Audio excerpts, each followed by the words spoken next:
Welcome back, everyone. We are back out at our rotten reframe project here. So last time you saw us tear out all of these floor joists, even though we hadn't initially planned to. We thought we were only replacing the middle part. Turns out we're replacing all of it. So now that we got everything cleared out, we got our joist pockets cleaned out, we got our lumber here ready to go, we're going to start cutting the size and we're going to start popping the new floor joists in. So before you know it, we will have a newly framed floor. So let's get at it. I don't know what that was. They're getting a new roof next door. Not our project. So here's the view from down below. You can see the pockets that the joists slide into in the brick walls. And then we got 6 joists here that are in the correct place that we had put in before we tore the rest of it out. And we will start with the rest of them and fill this whole thing up here from the front back. Now, a complicating factor is, you saw in the last video that these old wood lintels, they're about 2.5 inches by 10-ish inches deep. Not sure exactly. They are also rotten. We're going to replace those with steel. So we're going to put all of the joists in that don't need to rest on the lintels and then come back to these, because I don't actually have the steel yet, except for one piece we had left over from a previous job. So just angle iron, and then we pre-paint them because it's hard to paint after. So all of these windows need new lintels. So that'll be a project for one of these upcoming days. But we do have all the lumber right now. So we'll cut some pieces to size and get that going. All right, so you've seen us do this before, wrapping tape around the end of the joist that we're going to pocket in the wall. That protects it from the moisture in the masonry. It is a reservoir cladding after all. And this is really simple to do. We just use zip tape. It's an off-label use, but works pretty darn well. And also, why not sit while I'm doing this? Work smarter, not harder, although often we tend to do the opposite for some reason. But we wrap the ends up, and then they just slide right in.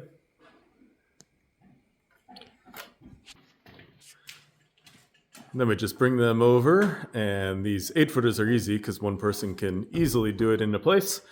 And they just slide into the pockets, and we're going to have substantial shimming after, but it's easier to get them all in place. Then we can level them all at once, figure out what exactly each one needs. Probably pretty similar. These are all off brick on this side, so it should be relatively the same.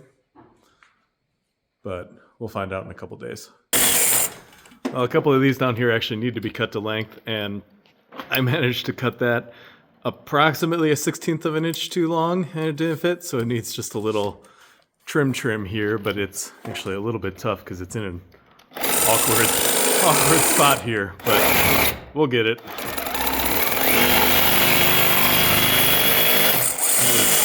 It's really mostly at the top, I think, that's the I know. problem. Here, slide that over and There, got it. well, there we go. Perfect fit. Doesn't get much better than that. Until we probably end up taking it out on the other side and it doesn't even matter. All right, so we are just setting these in here for now. I don't know how they are side to side level-wise because I don't have a leveling device today, but we'll get the leveling done when we get the leveling done. That was a profound statement. But we do know there is definitely quite a bit to the side of the house probably. The beam should be about what we want it to be, but we'll find out because we do actually have one out there that was set at level before we tore everything else out. So we'll just pull everything off of that joist and make it work. Well, Dave just found the perfect spot to hang our key, hanging a key. Well, welcome back on a rainy Monday. We've been under a mesoscale band for more than 12 hours, dumping rain, and this is actually the lightest it's been in that time, I think. But it's been a really good rain because we have been in a pretty nasty drought for the past 3 months or so. and we need it for everything to stay living. So this is what we did on Friday while we were here. Got quite a bit in and had to skip the spot there for the windows until we get our steel. And then this is approximately where the basement stair will be. We'll probably actually stick some joists into those pockets so we can work off of while we build the stair going to the second floor, make it a little easier. But we'll figure out exactly what that opening is. And then today we're going to get started toward the back there and fill up a good chunk of that, but we got a window back there as well. So we'll see what we can get to on this glorious rainy day. Hit me on the feet, they all fell out. Oh no.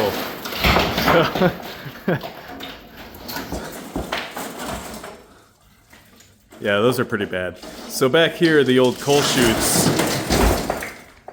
Nice. The old coal chutes are still in the wall here, and just like the windows, the wood lintels above are pretty rotten, and I wonder how that happened. So they need to come out. We need to provide some new support.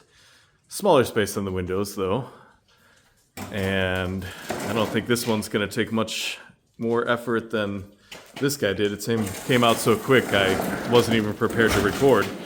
So, I don't know exactly what we're going to do. The owner's probably going to want to put concrete block in there and just completely close that space up.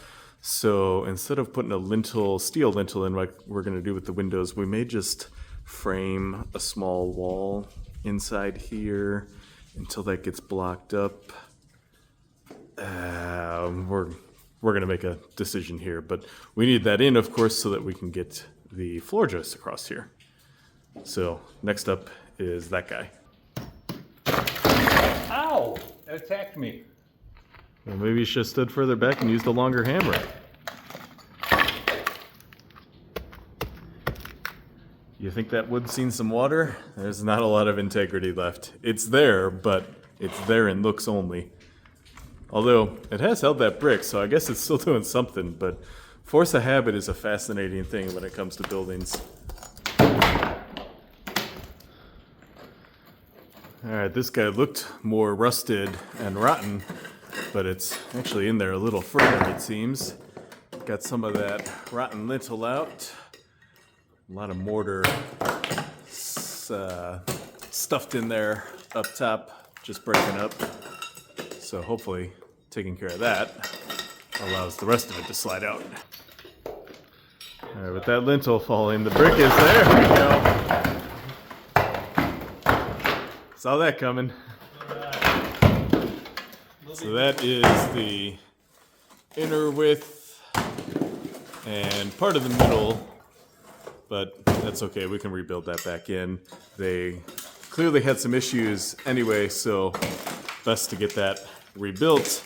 Also allows getting that wood lintel out a little easier. And hopefully now the coal chute pulls out easier.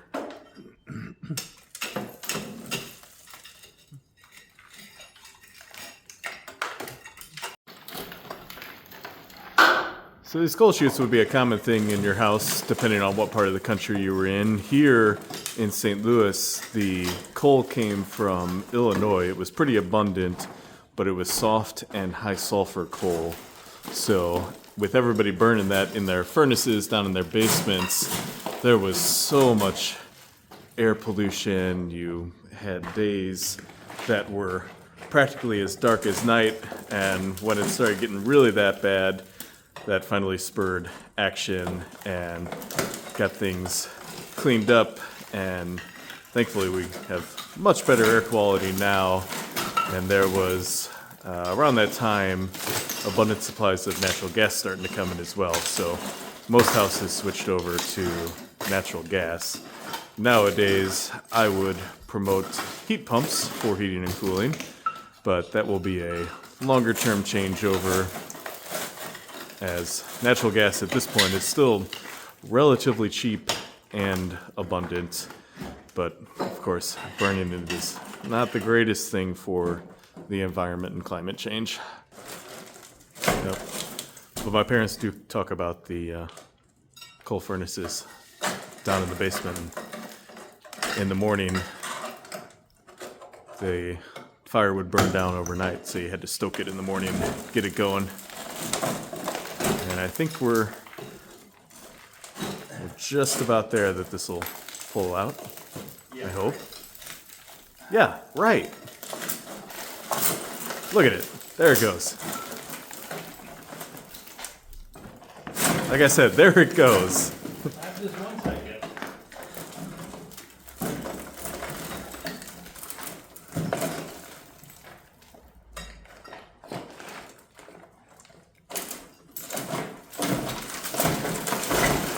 Yeah, there it goes. Right there. The outside chute looks like it's catching.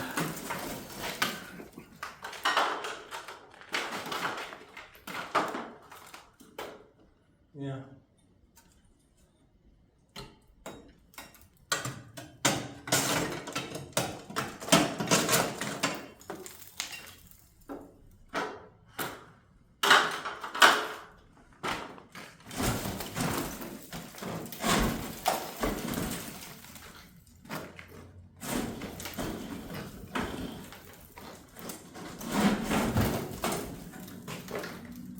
Well, the outside chute wants to stay.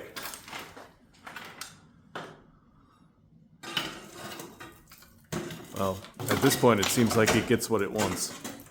You may have to go outside and do some stuff outside. Yeah, it's catching on some stones. Yep. Okay. Alright. Maybe we can just kick it through. The rain has thankfully let up, so it's catching on. It's catching on stones right in there, it looks like.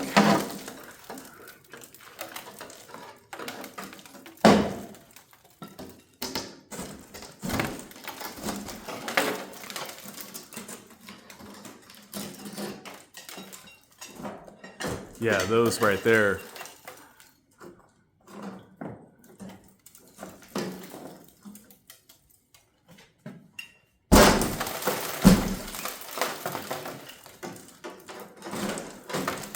Well, when all else fails, there's always brute force.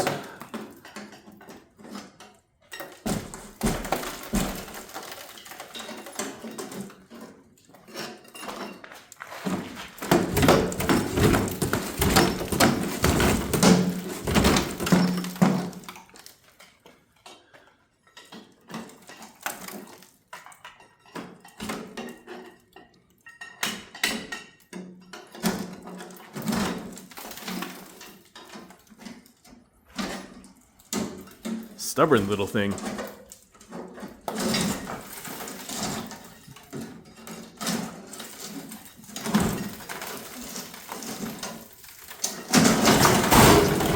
There we go. All right, both are out. Now we just got to get that lintel. A bit of a stubborn little lintel here. It's more solid over there and looks to let it in pretty good, but almost there. Meanwhile, I'm going to start getting the joists prepped here to start filling in back there. So they will get cut down to 156 inches like this one that we pulled out to be able to get that lintel out. And then we put the fire cut with the angle on it, which, as we've explained previously, theoretically allows it to slip out of the pocket better in a fire. But where it really helps us is that angle with less at the top allows for getting it back in the pockets a little bit easier. Up front here, where they're split in half for the new, we can just slide it in. But at the back, we got to get both ends into a pocket. So having that just extra little bit of wiggle room really is a big help. Well, it's always nice to have running water in your building, except it's not coming from the water service. All right, we're getting...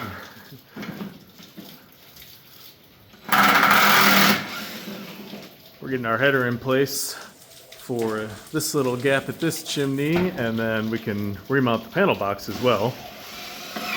So I think we got to get the hangers on, because the way they did this, the 2x4s that are holding it will end up really close. So got some screws in it for now. We'll grab the hangers, we'll get those on, and then we can infill this centerpiece as well. All right, so at this point we have to get the new lintels in to be able to proceed with putting joists up. So we're gonna take apart the old, which is looking like it's not gonna take much, unsurprisingly. And we have our new 4" by 6" angle iron here. It is 3/8 in thickness. That is what they had. We could have done 5/16. 1/16 of an inch really doesn't matter on price, so go with the thicker, that's great. We're gonna get these painted up before we install them though, because don't want to repeat what we had before. It won't be rot, it'll be rust, but we're trying to make this better. So we're gonna get them sprayed with some black Rust-Oleum, all 6 sides, or I guess there's more than 6 sides because it's an angle. But we'll get them all properly painted up, and then we'll get to work getting them installed. Yeah, so you can kind of see there where the brick is separating. So over time it sagged down, the mortar debonded. We'll take it as far as we need to. Thankfully, typically basement windows have a first floor window above them, so it's really not taking a lot from above. It can take the time. See, it just pops right out. You can basically see the same thing going on over here. So for the time that we're going to have this brick out, we're not worried about anything above falling down. We'll get it back in place quick enough. There she goes. And then a lot of those bricks are broken, but we have a supply back here of more, so we'll be able to put it all back together. And that one looks like it's just about ready. We'll do a little bit of work on the arch that is supporting the outer widths as well. So once all the brick is off, the old wood lintel just pulls right out. It's not attached in any way, it's just completely with gravity and the load above, which is fine. We will mortar the lintel in to the extent that it matters, but it's pretty much the same thing when you're putting it back, that it's just got a big old load on top of it. Alright, so painting these is pretty simple. They got the wide angle spray now, and just go up and back. I'm a little bit too far, but yeah, it doesn't take much.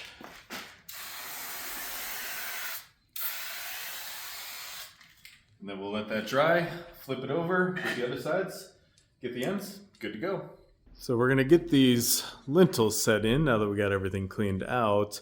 And I'm using the grade laser to get things figured out, because this beam we discovered slopes from the front up there to the end back here about 1 3/4 inches. And the most severe slope is actually in this span right here. You can probably even get a sense of it.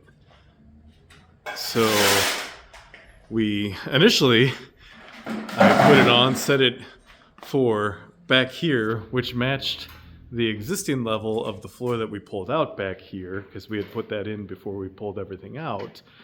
And I was working along, I'm like, well, this doesn't work at all when I got further up here, so I checked it out. So we're gonna change plans slightly, and I'm just gonna adjust the sensor on there to the beam straight across at these 2 windows, and that'll get us, we're not gonna be level, but we are gonna have a plane. So across the room, it won't be too perceptible up here, and then a wall hits basically where it chops off back here, so it kind of works out all right. And then in the back, it just goes side to side, so we can make that from this point level all the way back. And it'll work out well enough. It's an old building. It is most definitely not going to be perfect, Who knows what the conditions are up on the second floor as far as level, but we're going to have a little more wiggle room to deal with that up there because it's all clear span across. So kind of just working with what you got. But in the meantime, we're going to get started getting this first lintel in place. So I will mix up some mortar. So for the installation of the lintel, it's pretty simple. We're just using mortar for our leveling bed on each side, and then pick it up, set it in place, kind of tap it around, make sure it's good, and then just let that cure. So I got it picked up and set in place, and this right side was just a touch higher, so just jiggled it around a little bit, and I will check it against the laser one more time, but it is currently, there we go, sitting level. So hopefully that is good. This turned out to be a bit of a pain. It was just a little bit off level and I kept going too high, too low, too high, too low, but finally got it here. So all set in place.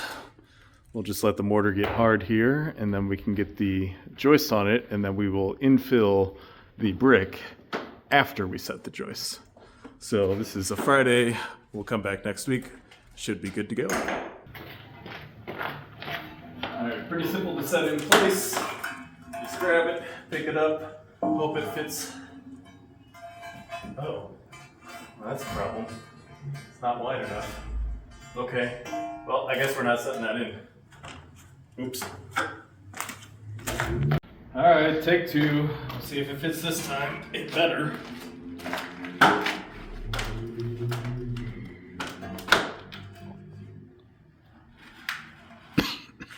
Oh, hey, would you look at that? All right, now let's check against the laser.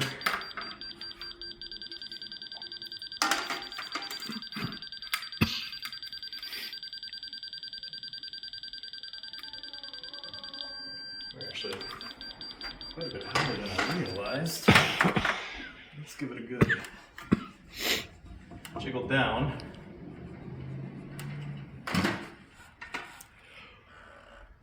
So we're pretty darn close to level side to side. So what's that mean for really close? It is definitely easier to adjust down. Hey, that is what we want. Slightly high over here. All right, that is right on what we're looking for. Perfect. Just clean this up and move to the next one.